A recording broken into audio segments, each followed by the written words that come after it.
हैं डीजीएचएस के कुछ पोस्ट पर अभी तक भी कोई ज्वाइनिंग का अपडेट नहीं है और कब तक ज्वाइनिंग आपका हो सकता है। और कुछ एनआईटीआर डिपार्टमेंट की तरफ से कुछ कोरिजेंडम हुआ है, नोटिस आया है, तो उनके बारे में भी हम लोग बात करेंगे। ठीक है। बहुत से कैंडिडेट के मन में डाउट है कि उनका वैकेंसी कम हो गया या उनका भी ज्वाइनिंग नहीं हो रहा है, कब तक ज्वाइनिंग होगा। तो टोटल हम डाउट क्लियर करने वाले हैं। ठीक है। और आप लोग वीडियो देखिए, आपको कुछ समझ में भी आ जाएगा। और जो भी कैंडिडेट ज़्यादा मतलब जिनका तो नहीं हुआ, वो उम्मीद करते हैं कि वो अगले एग्ज़ाम की प्रिपरेशन कर रहे होंगे। जिनका हो गया है वही लोग नो डाउट परेशान भी होंगे, क्योंकि किसी भी कैंडिडेट को अगर उनका एक कुछ सेफ हो जाता है तो अच्छा रहता है। बात सही है, उनका परेशान होना लाजमी है। तो हम लोग बात करने वाले हैं इस वेबसाइट के माध्यम से। ये जो वेबसाइट है, आपको पता होगा कि जो भी इस पे ऑनलाइन अप्लाई हुआ इसी पे हुआ, आपका एडमिट कार्ड आया इसी पर आया, रिजल्ट आया इसी पर आया। ठीक है। एक कोरिजेंडम भी हुआ है तो इसी पे हुआ है। ठीक है। क्योंकि बहुत से लोग नहीं जान पाएंगे, इसलिए यहाँ पर भी डाल दिया गया एचएलएल के द्वारा भी। ठीक है। तो ये आप लोग देख सकते हैं, ministry of health family welfare directorate. तो यहाँ पे हम जैसे ही आप क्लिक करते हैं, आपको लाइव दिखाने वाले हैं। ठीक है। हम आपको लाइव दिखाने वाले, ये ऑलरेडी डाउनलोड था तो हम आपको दिखाने वाले, आप लोग वीडियो में बने रहिए। तो ये जो लेटर है एनआईटीआरडी, लेटर फ्रॉम एनआईटीआरडी, ठीक है, जो इसमें सफाई वाला कुछ वैकेंसी था। तो एनेक्सर 1 में क्या किया गया है, corrigendum regarding number of vacant post in various category in NITRD. ठीक है। तो ये ग्रुप सी की पोस्ट है, ये आपको पता होगा। एनआईटीआरडी का फुल फॉर्म क्या होता है, national institute of tuberculosis and respiratory diseases. ठीक है। ये जो वीडियो है हम लगभग 1 माह के बाद ही मतलब डीजीएचएस के रिगार्डिंग बना रहे हैं। हालांकि दूसरा भी वीडियो कोई हम नहीं बना रहे थे, क्योंकि कुछ बिजी हम हो गए थे। ठीक है। कुछ काम की वजह से तो यूट्यूब पर थोड़ा सा कम ध्यान दे रहे थे, और बाकी आपका व्हाट्सएप पर क्वेरी देखते रहते थे, क्या क्या आप लोग को डाउट है तो वो तो देखते ही रहते हैं। बहुत से लड़कों का ऐसे कमेंट भी आता है, तो उनके द्वारा भी हम देखते रहते हैं। ठीक है। तो देखिए, जो एडवर्टीजमेंट आया था एचएलएल के द्वारा, जो नोटिफिकेशन आया था, तो उसमें जो एडवर्टाइज किया गया था लेबोरेटरी असिस्टेंट, जो लेवल 3 का पोस्ट होता है, इसमें नंबर ऑफ पोस्ट कितना था, तो 5 ही पोस्ट था। और एचएमटीएस जनरल वार्ड बॉय का 21 पोस्ट था, लेवल था। एचएमटीएस डायरेक्टरी किचन स्टाफ का लेवल 1 का 10 पोस्ट था। एचएमटीएस सैनिटेशन सफाई कर्मचारी का लेवल 1 का 29 पोस्ट था। तो देखिए, हम एक बार और बात बता दें, बहुत से लड़के ऐसे भी हम वीडियो तो 1-2 ज़रूर बनाए थे, लेकिन बहुत से लड़के ऐसे भी कमेंट किए वहाँ पे। 1 माह पहले का वीडियो है, आप जाकर देख भी सकते हैं कि आप ऐसे ही मतलब वीडियो बनाते हैं। तो क्यों हम बनाएंगे भाई ऐसे वीडियो, मेरे पास इतना फालतू का टाइम है कि हम ऐसे ही वीडियो बनाते रहेंगे। इससे मतलब कोई ऐसा है नहीं जितना आप लोग सोचते हैं। ठीक है। फालतू का टाइम नहीं है कि ऐसे ही यहाँ पे देखिए, हम अपडेट देखें तभी बनाएं। ठीक है। नहीं तो हम ऐसे बनाते नहीं हैं, इतना मेरे पास वो टाइप का टाइम नहीं है। तो यहाँ पे क्या हुआ कि total number of vacant post क्या हुआ कि 29 पोस्ट, जितना पोस्ट इसमें दिखाया गया है वो तो इतना है पोस्ट। ठीक है। लेकिन एक्चुअल नंबर ऑफ पोस्ट यहाँ पे आप देख सकते हैं, एक्चुअल नंबर ऑफ पोस्ट, एक सेकेंड हम थोड़ा सा,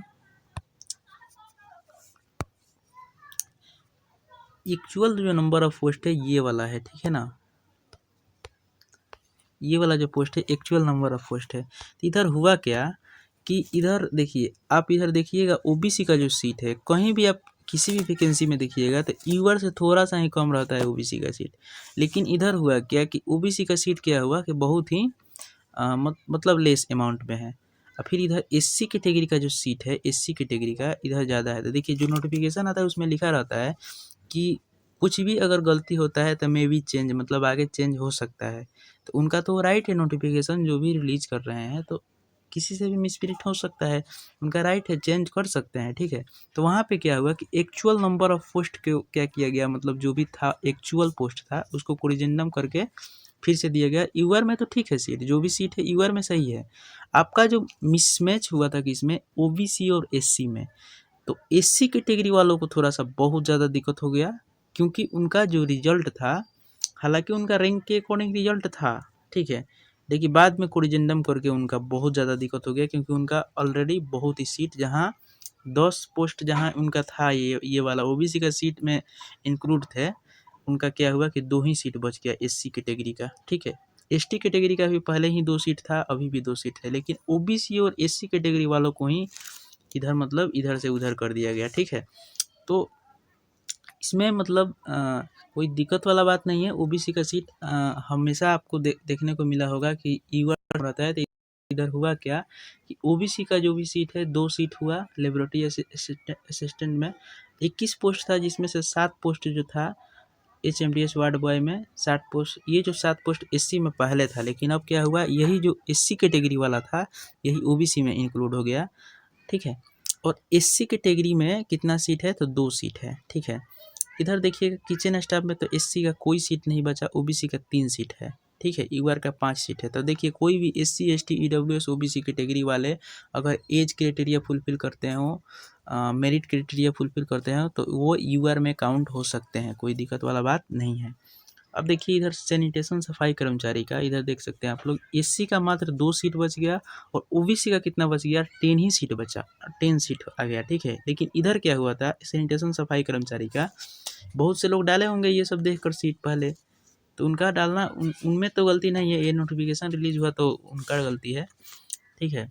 ये तो थोड़ा सा धोखा ही कह सकते हैं। तो फिर इधर क्या हुआ कि ओबीसी वाले लोग इधर कम डाले होंगे, हो सकता है, क्योंकि 2 ही सीट था। सीट को देखकर भी कोई फॉर्म फिल होता है, क्योंकि फील्ड वर्कर में आप लोग देखे होंगे कि इतना कम सीट था, इतना ज़्यादा फॉर्म फिल हो गया, कंपटीशन काफ़ी हाई हो गया। तो इधर भी वही हुआ, इधर ओबीसी वाले कैंडिडेट बहुत कम फिल किए होंगे, लेकिन एससी कैटेगरी वाले कैंडिडेट काफ़ी ज़्यादा फिल कर दिए। कट ऑफ भी उनका ठीक ठाक ही रहा एससी कैटेगरी का। ओबीसी का हो सकता है कि अब थोड़ा सा कट ऑफ डिक्रीज हो गया होगा, ठीक है, क्योंकि इधर बहुत कम फॉर्म फिल किए होंगे। लेकिन ओबीसी वाले जनरली समझते हैं कि हम भाई ईवर से भी फाइट कर सकते हैं, तो वो डालते ही हैं।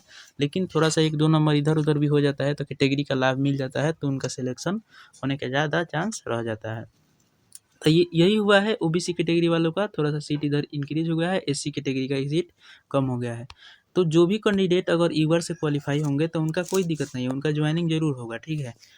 या ज्वाइनिंग अगर किसी कैंडिडेट का हो गया होगा तो आप लोग कमेंट करके बताइएगा, या पर्सनल व्हाट्सएप नंबर पर बताइएगा, 732191 7374 पर बताइएगा कि एनआईटीआरडी डिपार्टमेंट में आपका ज्वाइनिंग हुआ है या नहीं हुआ है, ठीक है, ताकि और भी लोगों का थोड़ा सा हेल्प हो सके, क्योंकि इसका कोई मतलब पता नहीं चल रहा है। बात करते हैं फील्ड वर्कर का या अन्य पोस्टों का।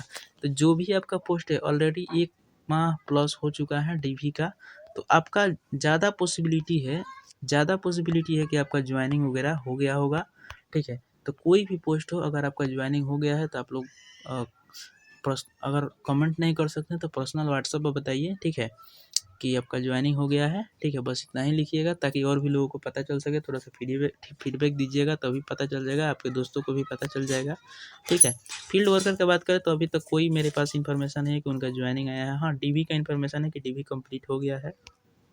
अब बहुत से कैंडिडेट का मन में कल एक वीडियो देखे थे, कोई बनाया था कि वो मतलब 10 मार्च करके बता रहा था लोग कि उससे पहले रिजल्ट वगैरह आ जाएगा। तो इसका हम पुष्टि नहीं कर रहे हैं। अगर आप लोग ऑफिस वगैरह जा रहे हैं तो जाइए, आप जाकर पता कर सकते हैं, ठीक है। ऑफिस जाकर पता कर सकते हैं, ऐसा बात नहीं है कि वहाँ पे जाइएगा तो आपको भगाया जाएगा या कुछ भी किया जाएगा। भाई आपका एग्ज़ाम निकला है, आपका लेटर तो कुछ ना कुछ होगा ना, आप जाकर वहाँ से पता कर सकते हैं। आपका राइट है, वहाँ पे जाकर पता कर लीजिए, कोई दिक्कत वाला बात नहीं है, ठीक है। ये यहाँ से कहना कि मतलब इतना मार्च के पहले आ जाएगा, उतना मार्च के बाद में आ जाएगा, तो ये गलत बात है। अगर आपका जाने का मतलब नज़दीक में हो तो आप जाकर आप पता कर सकते हैं, ठीक है। ऑफिस में जाने से आपका तो कहीं जॉब अगर होता है तो ऐसा बात थोड़ा है कि वहाँ पे नहीं जाइएगा, जाइएगा ही, तब जाकर वहाँ से पता कर सकते हैं कि आपका कब ज्वाइनिंग होगा, कब आपका पूरा प्रक्रिया कंप्लीट कराया जाएगा। इससे आपको ये भी होगा कि संतुष्टि मिल जाएगा, ठीक है। और एक और बात, थोड़ा सा इस सब में एग्जामिनेशन तो हो गया अच्छा से, लेट थोड़ा सा हो सकता है, थोड़ा सा पेशेंस भी रखिए आप लोग, ठीक है। पेशेंस भी रखना बहुत ज़रूरी है। अब देखिए ग्रुप डी वाला जो बंदा हम आपको बता रहे हैं, ग्रुप डी जो रेलवे ग्रुप डी के माध्यम से 2018 में कोई वैकेंसी आया था, तो अभी कंप्लीट हो रहा है, ठीक है। 2024 में कंप्लीट हो रहा है। 2022 में फिजिकल हुआ था उसका जो अभी 2024 में कंप्लीट हो रहा है, ठीक है, पैनल निकाल कर। तो ये जो लड़का है 2-2 साल पेशेंस रखा है ना भाई, तो आप भी थोड़ा सा पेशेंस रखिए, ठीक है। आपका भी जॉब तो आपका अगर हो गया होगा तो आपका तो हो ही जाना है, लेकिन थोड़ा सा पेशेंस रखिए। बाकी आप लोग ऐसा बात नहीं है कि एकदम पूरा बैठ गए, प्रिपरेशन वगैरह नहीं कर रहे हैं तो प्रिपरेशन भी करते रहिए। बहुत से वैकेंसी है, ठीक है।